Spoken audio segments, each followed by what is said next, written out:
ان کے روتے ہوئے دیکھ کے کھڑے ہو جاتے.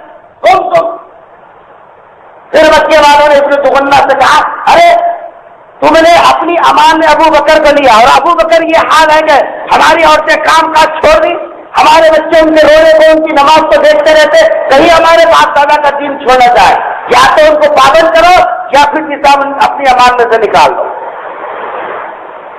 توکل علی اللہ یہ حال تھا.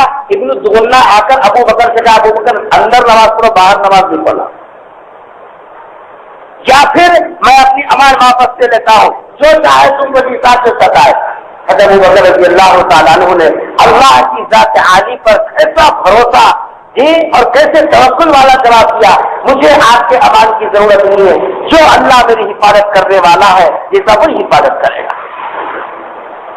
اور جب ہجرت کا موقع آیا رسول اکرم صلی اللہ علیہ وسلم کے ساتھ جانے کا, اس وقت بھی حضرت ابو بکر رضی اللہ تعالیٰ عنہ پیغمبر صلی اللہ علیہ وسلم کے ساتھ ساتھ رہے, غار کے اندر آپ کے ساتھ رہے, سفر میں آپ کے ساتھ رہے, برابر آپ کی خدمت کرتے رہے. مکہ مدینہ منورہ ہجرت کیا, وہاں بھی رسول اکرم صلی اللہ علیہ وسلم کے ساتھ رہے. ہر لڑائی کے اندر جو بھی غزوہ ہوتا پیغمبر صلی اللہ علیہ وسلم کے ساتھ میں شریک ہوئے. حال یہ تھا رات رات تمام صحابہ سو جاتے, رات رات بھر حضرت ابو بکر حضرت عمر سے رسول اکرم صلی اللہ علیہ وسلم بیٹھ کے مشورے کرتے رہے. ایک مرتبہ کا واقعہ ہے, حضرت ابو بکر کے گھر میں مہمان آ گئے. مہمان آ گئے تو حضرت ابو بکر رضی اللہ تعالیٰ کو پیغمبر صلی اللہ علیہ وسلم سے مشورے میں جانا تھا, سرکار کے ساتھ مشورہ کرنا ہے. ادھر مہمان آ گئے تو حضرت ابو بکر نے یہ کیا کہ اپنے بیٹے سے کہا کہ کھانا تیار کرا کے ان لوگوں کو کھانا کھلا دو, میرے آنے میں تاخیر ہو سکتی ہے. بیٹے کو ذمہ داری دے کے خود چلے گئے.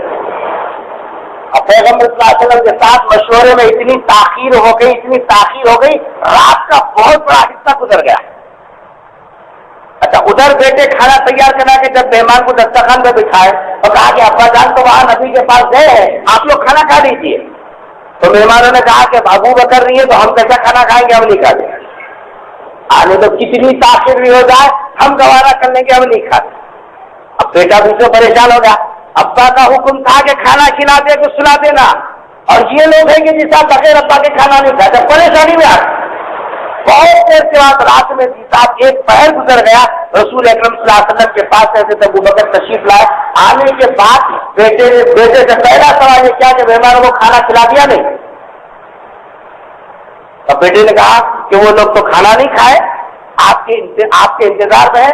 اتنا غصہ ہوئے, ایسا پیش آیا, کہا کہ جی صاحب میں اب کھانے کا نوالا گھر میں نہیں کھاتا. اب بیٹا پریشان, ادھر بابا ناراض ہو گئے. تو پھر آہستہ سے جا کر باپ سے کہا آپ مہمانوں سے پوچھ لیجیے, میں نے تیار کرا کے دسترخوان بچھا دیا تھا, لیکن ان لوگوں نے یہ ضد کی کہ نہیں ہم جو ہے ابو بکر کے ساتھ ہی کھائیں گے چاہے کتنی رات ہو جائے. حضرت ابو بکر نے مہمانوں سے پوچھا کیا بات ایسی ہی بنی؟ کہا کہ بالکل بات ہے, ہم لوگ خود انتظار کر رہے ہیں. تب جا کر غصہ ختم ہوا اور یہ صاحب جو ہے ساتھ میں مہمانوں کے شریک ہوئے. یہ اولاد کی تربیت کا ایک طریقہ تھا حضرت ابو بکر رضی اللہ تعالیٰ عنہ کا.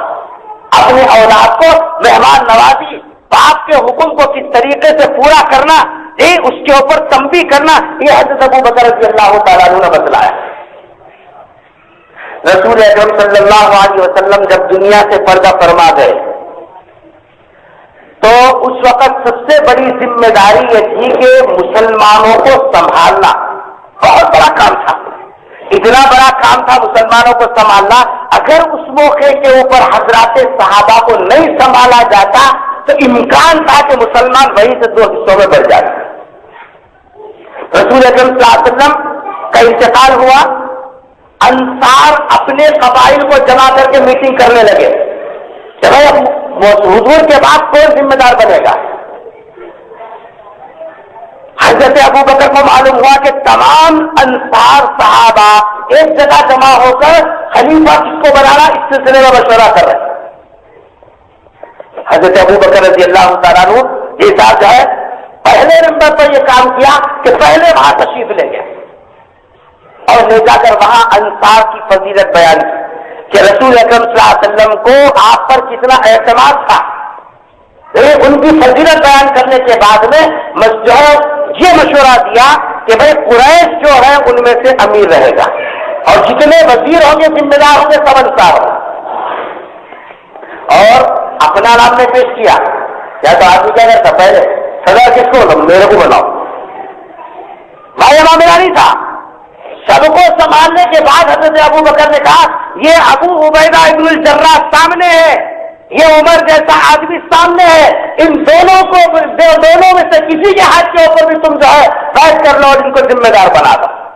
یہ نے کہا کہ صاحب مجھے امیر بناؤ، حالانکہ صحابہ کو معلوم ہے حضور اکرم صلی اللہ علیہ وسلم جب بیمار ہوئے، آپ کا مرض شروع ہوا تو حضور اکرم صلی اللہ علیہ وسلم نے حکم دیا تھا مرو ابا بکر فلیصلی بالناس، ایسا لوگوں سے کہو کہ ابو بکر کو حکم دے کہ وہ نماز پڑھا۔ سب صحابہ موجود، نماز پڑھانے کے لیے پیغمبر صلی اللہ علیہ وسلم حضرت ابو بکر کو آگے کیا، سب صحابہ کو معلوم، لیکن اس کے باوجود بھی حضرت ابو بکر رضی اللہ تعالیٰ عنہ نے اپنا نام نہیں پیش کیا، کہا کہ یہ عمر موجود، یہ ابو عبیدہ موجود، ان کے ہاتھ پر بیٹھ کرو۔ حضرت عمر رضی اللہ تعالیٰ عنہ کھڑے ہوئے کہا کہ آپ سے بہتر اس وقت کوئی آدمی نہیں، لاج پہلے میں آپ کے ہاتھ پر بیٹھ کرتا ہوں، کہا کہ میں آپ کو خلیفہ مانتا ہوں، وزیر صاحب آپ ذمہ دار رہیں گے۔ اس طریقے سے بڑی آسانی کے ساتھ یہ مسئلہ حل کیا۔ اگر خدا نہ خواستہ حضرت ابو بکر رضی اللہ تعالیٰ عنہ اس وقت میں مسلمانوں کو نہیں سنبھالتے، انصار کی جماعت الگ ہو جاتی، مہاجرین کی جماعت الگ ہو جاتی، پھر مہاجرین کے اندر 2 حصے ہو جاتے، انصار کے اندر 2 حصے ہو جاتے، مسلمانوں کا شیرازہ بکھر جاتا۔ یہ حضرت ابو بکر رضی اللہ تعالیٰ عنہ کی یہ سب مدبرانہ حکمت تھی کہ آپ رضی اللہ تعالیٰ عنہ نے بڑی حکمت کے ساتھ اس مسئلے کو سلجھایا۔ جس وقت میں رسول اکرم صلی اللہ علیہ وسلم کے انتقال کی اطلاع مدینے میں پہنچی، پورے مدینے میں کوہرا، ابو بکر رات تک ساتھ میں رہے، صبح حضور سے اجازت لے کر کے قریب میں مدینے سے 2 کلومیٹر قریب ہے ابو بکر کا گھر تھا، کہا کہ اللہ کے رسول رات بھر تو میں تھا، ابھی صبح میں ذرا گھر تک جا کے آتا ہوں، اجازت لے کے ادھر گئے، ادھر حضور اکرم صلی اللہ علیہ وسلم دنیا سے پردہ پڑوا گئے۔ تو جو قریب تھے اس میں حضرت ابو بکر بھی تھے، پورے مسجد نبوی کے اندر صحابہ اکرام جمع ہو گئے۔ عمر رضی اللہ تعالیٰ تقریر کر رہے، کیا تقریر کر رہے؟ اگر کوئی یہ بولے نا کہ محمد دنیا سے پردہ فرما گئے، محمد کی وفات ہو گئی تو یہ عمر کی تلوار ہے گردن اڑا دوں گا۔ جیسے موسیٰ کوہ طور پر تشریف لے گئے تھے کتاب لانے کے لیے، ویسے محمد اللہ کے پاس تشریف لے گئے، پھر واپس آئیں گے، کوئی اپنی زبان میں یہ جملہ نہیں نکالنا کہ محمد کی وفات ہو گئی۔ یہ تقریر ہے۔ حضرت ابوبکر رضی اللہ تعالیٰ عنہ آئے، دیکھا کہ عمر جیسا آدمی تیش میں ہے تو ان کو کون سنبھالے؟ سب کو سنبھالنا آسان اور تنہا عمر کو سنبھالنا ایک بڑا مسئلہ۔ لیکن حضرت ابوبکر رضی اللہ تعالیٰ عنہ پہلے اندر گئے، رسول اکرم صلی اللہ علیہ وسلم کے چہرے پہ سے کپڑا ہٹایا، پیشانی کو بوسا دیا، کپڑے کو برابر کیا، مسجد نبوی میں آئے۔ آگے بعد عمر کے ساتھ پورے لوگ کھڑے۔ حضرت ابوبکر ایک کونے میں گئے اور باہر جا کر تقریر کرنی شروع کی۔ تمام صحابہ حضرت ابو بکر کی بات سننے کھڑے ہوئے تو حضرت ابو بکر نے اس موقع پر قرآن کریم کی آیت پڑھی، وما محمد الا رسول قد خلت من قبله الرسل افإن مات او قتل انقلبتم على اعقابكم۔ محمد تو ایک رسول ہے، جیسے بہت سارے رسول دنیا میں آئے اور چلے گئے، یہ بھی رسول ہے، آئے اور دنیا سے چلے گئے۔ اور یہ فرما کہ کان کھول کر سن لو، جو محمد کی پوجا اور عبادت کرتا تھا تو محمد تو دنیا میں نہیں ہے، اور جو خدا کی عبادت کرتا تھا تو خدا ہمیشہ زندہ اور ہمیشہ رہے گا۔ حضرات صحابہ کہتے ہیں یہ آیت حضرت ابو بکر نے جب پڑھی تو ایسا محسوس ہوا کہ ابھی یہ قرآن کی آیت اتری، اس سے پہلے کبھی نہیں ہوئی۔ مسلمانوں کو سنبھالا دیا۔ سب سے پہلا کام، بڑا کام حضرت ابو بکر رضی اللہ تعالیٰ عنہ نے یہ سب مسلمانوں کے درمیان میں کیا، مسلمانوں کو حضور کے پردہ فرمانے کے بعد سنبھالا دیا۔ اور پھر ادھر آپ ذمہ دار بنے، 3 کام آپ کے سامنے سب سے پہلے۔ یہاں سے جو بات میں بتا رہا ہوں بہت توجہ سے سننے کی، 3 کام آپ کے لیے ضروری ہو گئے۔ پہلا کام یہ تھا کہ حضور ہی کے زمانے میں کچھ لوگ اپنے نبی ہونے کا دعویٰ کر بیٹھے تھے، اور جب ان کو یہ اطلاع ملی کہ محمد صلی اللہ علیہ وسلم کا انتقال ہو گیا تو وہ اپنے نبی ہونے کا باضابطہ اعلان کیا۔ بہت بڑا مسئلہ تھا ان کے لیے حل کرنا۔ اگر ذرا بھی اس معاملے میں نرمی کرتے تو مسلمانوں کو سنبھالنا بڑا مشکل ہو جاتا۔ پہلا محاذ یہ بڑا خطرناک۔ دوسرا